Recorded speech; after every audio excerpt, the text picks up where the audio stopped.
Assalamualaikum warahmatullahi wabarakatuh. Di sini saya Nuri Nuramayanti sebagai konselor dan Salma Khairunisa sebagai klien saya. Langsung saja mungkin ya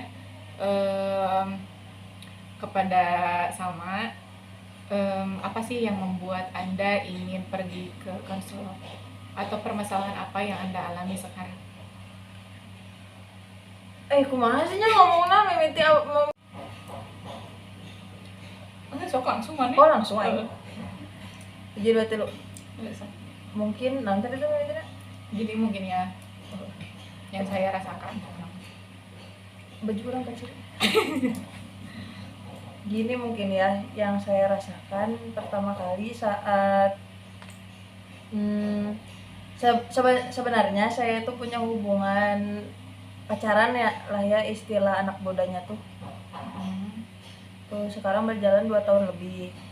Pada saat 1,5 tahun berjalan ke 2 tahun, saya itu diselingkuhi. Pas sewaktu dia KKN dengan teman KKN-nya lah ya.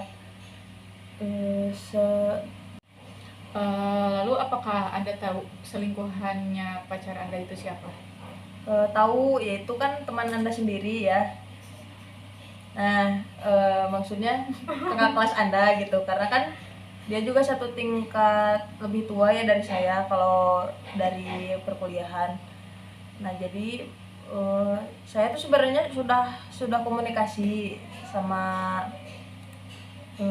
selingkuhan pacar saya. Ya. Namun ada mau diobrolin berapa kali pun pasti ada yang nggak sinkron sama cerita pacar saya gitu. Jadi itu tuh menambah saya nggak percaya ke orang gitu. Oke, baik. Mungkin gini ya yang saya tangkap dari cerita Anda. Meskipun Anda sekarang balikan lagi kepada pacar Anda, tapi rasa percaya Anda itu belum pulih, ya gak sih? Mungkin nggak akan pulih ya sampai kapanpun juga. Jadi lebih ke bodo amat gitu. Kalau dia mau bohong juga boleh gitu. Kalau misalkan Anda sudah tahu bahwa Anda itu nggak bisa lagi percaya kepada pasangan Anda, untuk apa diteruskan? Nah itu saya juga mempertanyakan itu gitu. Jadi saya tuh lagi mengusahakan apa gitu di hubungan yang sekarang itu gitu. Soalnya kan kepercayaan juga udah nggak punya lah istilahnya, sama sayang juga nggak sayang amat gitu, ditakutkan kan diselingkuh lagi apa gimana, disakiti lagi. Nah, yang ditakutkan tuh gitu. Dan dampaknya juga saya jadi tidak mau menikah. Dari awalnya juga kan semenjak SMA saya itu punya pikiran selewat bahwa ngapain sih menikah gitu. Nah dampaknya itu ke saya itu semakin bulat niat saya untuk tidak menikah begitu sampai sekarang. Ya karena saya itu tidak mau menginjak ranah pernikahan itu, gak mau diselingkuhinya, gak mau ditakutkannya dia itu tidak mau bekerja keras, dan masih banyak lagi masalah-masalah pernikahan yang biasanya itu sebenarnya umum ada masalah itu tuh dalam rumah tangga, cuman saya menghindari ada masalah itu. Tapi sebelum terjadi perselingkuhan di hubungan Anda, apakah pernah ada tragedi gitu, peristiwa yang sebelumnya bikin Anda trauma atau bikin Anda tidak ingin menikah selain dari perselingkuhan pacar Anda? Dari keluarga sih, lebih ke gimana ya, saya itu orangnya gak mau diatur-atur. Orang tua saya itu sangat overprotective. Nah salah satunya itu sih yang membuat saya tidak mau menikah, karena maksudnya selain overprotective ke anak juga, overprotective antar suami istri juga ada di keluarga saya. Nah seperti itu, jadi saya tuh sangat takut jika menikah tuh terjadi hal seperti itu begitu. Baik, untuk perihal perselingkuhan dan perihal hubungan Anda yang sekarang, karena memang hubungan Anda tidak dilandasi dengan kepercayaan mungkin ya. Untuk yang sekarang ya, dari pas diselingkuhi. Untuk yang sekarang hubungan Anda tidak dilandasi dengan kepercayaan.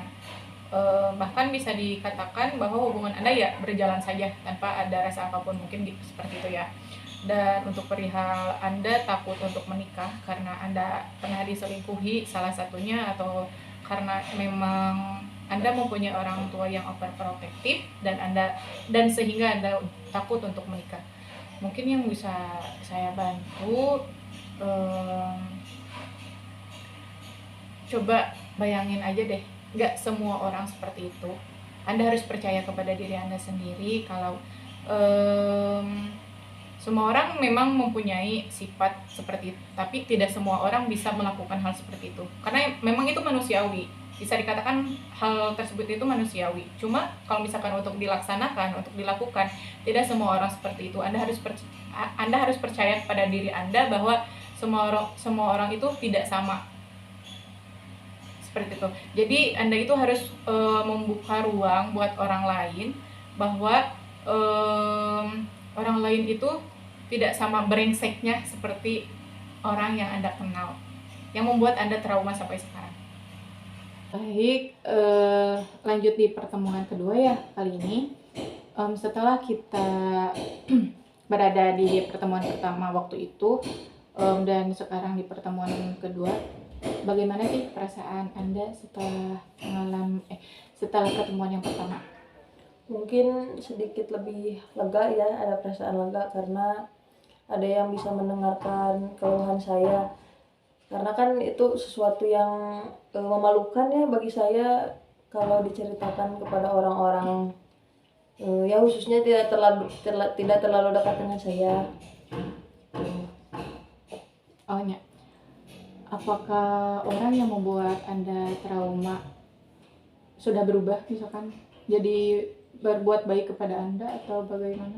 Kalau melihat dari effortnya gitu ya, sekarang lebih baik, sangat lebih baik untuk pacar saya gitu ya.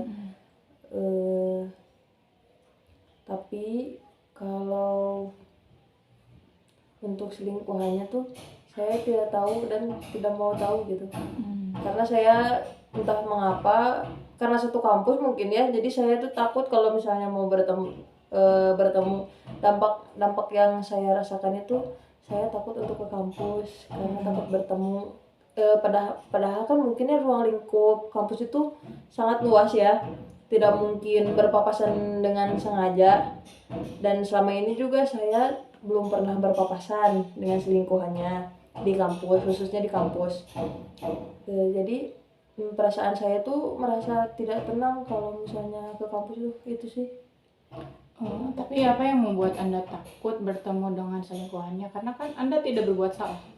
Mungkin saya lebih ke takut bagaimana ya, ditakutkannya tuh saya tuh menangis atau gimana gitu ya, padahal saya tuh memang sudah merasa tidak apa-apa gitu ya. Tapi kalau ingat hari itu, ingat kejadian itu, entah mengapa mungkin saya belum menerima ya, cuman tidak bisa melupakan gitu, karena keduanya juga sudah saya maafkan. Cuman kalau misalnya bertemu tuh saya takut nangis di depannya atau gimana gitu, takut ingat kejadiannya lagi gitu. Lebih ke sakit hati mungkin ya kalau misalkan bertemu dengan dia dan Anda belum siap untuk hal itu. Oke, baik. Kalau menurut saya sih, Anda harus, kan tadi pada pertemuan kemarin yang kedua itu Anda berkata bahwa Anda takut untuk bertemu dengan selingkuhannya, sehingga Anda berusaha untuk tidak bertemu dengan dia. Tetapi menurut saya gitu, sepengalaman saya, kalau misalkan Anda sudah bertemu dan Anda melawan rasa takut tersebut, malah lebih bikin lega ke diri Anda. Karena hal tersebut itu kan yang membuat Anda takut ya, yang membuat Anda sulit untuk bergerak, mungkin yang bisa dikatakan seperti itu. kalau misalkan Anda sudah bertemu dan Anda sudah tahu apa yang Anda rasakan pada saat bertemu, Anda tidak akan pernah merasakan hal tersebut lagi. Jadi Anda tidak akan pernah takut lagi kalau misalkan Anda bertemu dengan orang yang menjadi selingkuhan pacar Anda. Akan tetapi untuk menimbulkan apa ya? Untuk menimbulkan niat bertemu dengan dia emang sulit sih, emang sulit. Tapi kalau misalkan Anda terus menghindar dari rasa tersebut, bisa dikatakan selamanya Anda akan merasakan hal itu.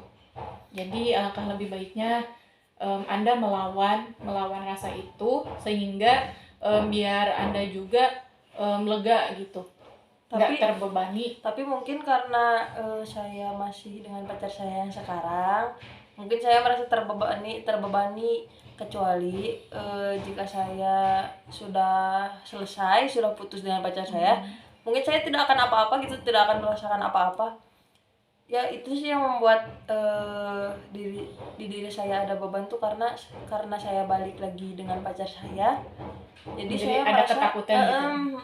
ada ketakutan kembali lagi ke Dia selingkuhannya begitu. Baik. Oh iya, mengerti, saya mengerti. Kalau untuk sekarang sih ya sudah, mungkin ya dijalani dan dirasakan, dinikmati aja proses dari setiap yang Anda rasakannya. Mungkin seperti itu yang bisa saya sarankan kepada Anda. Terima kasih. Ya, terima kasih juga ya. Ya, sama-sama.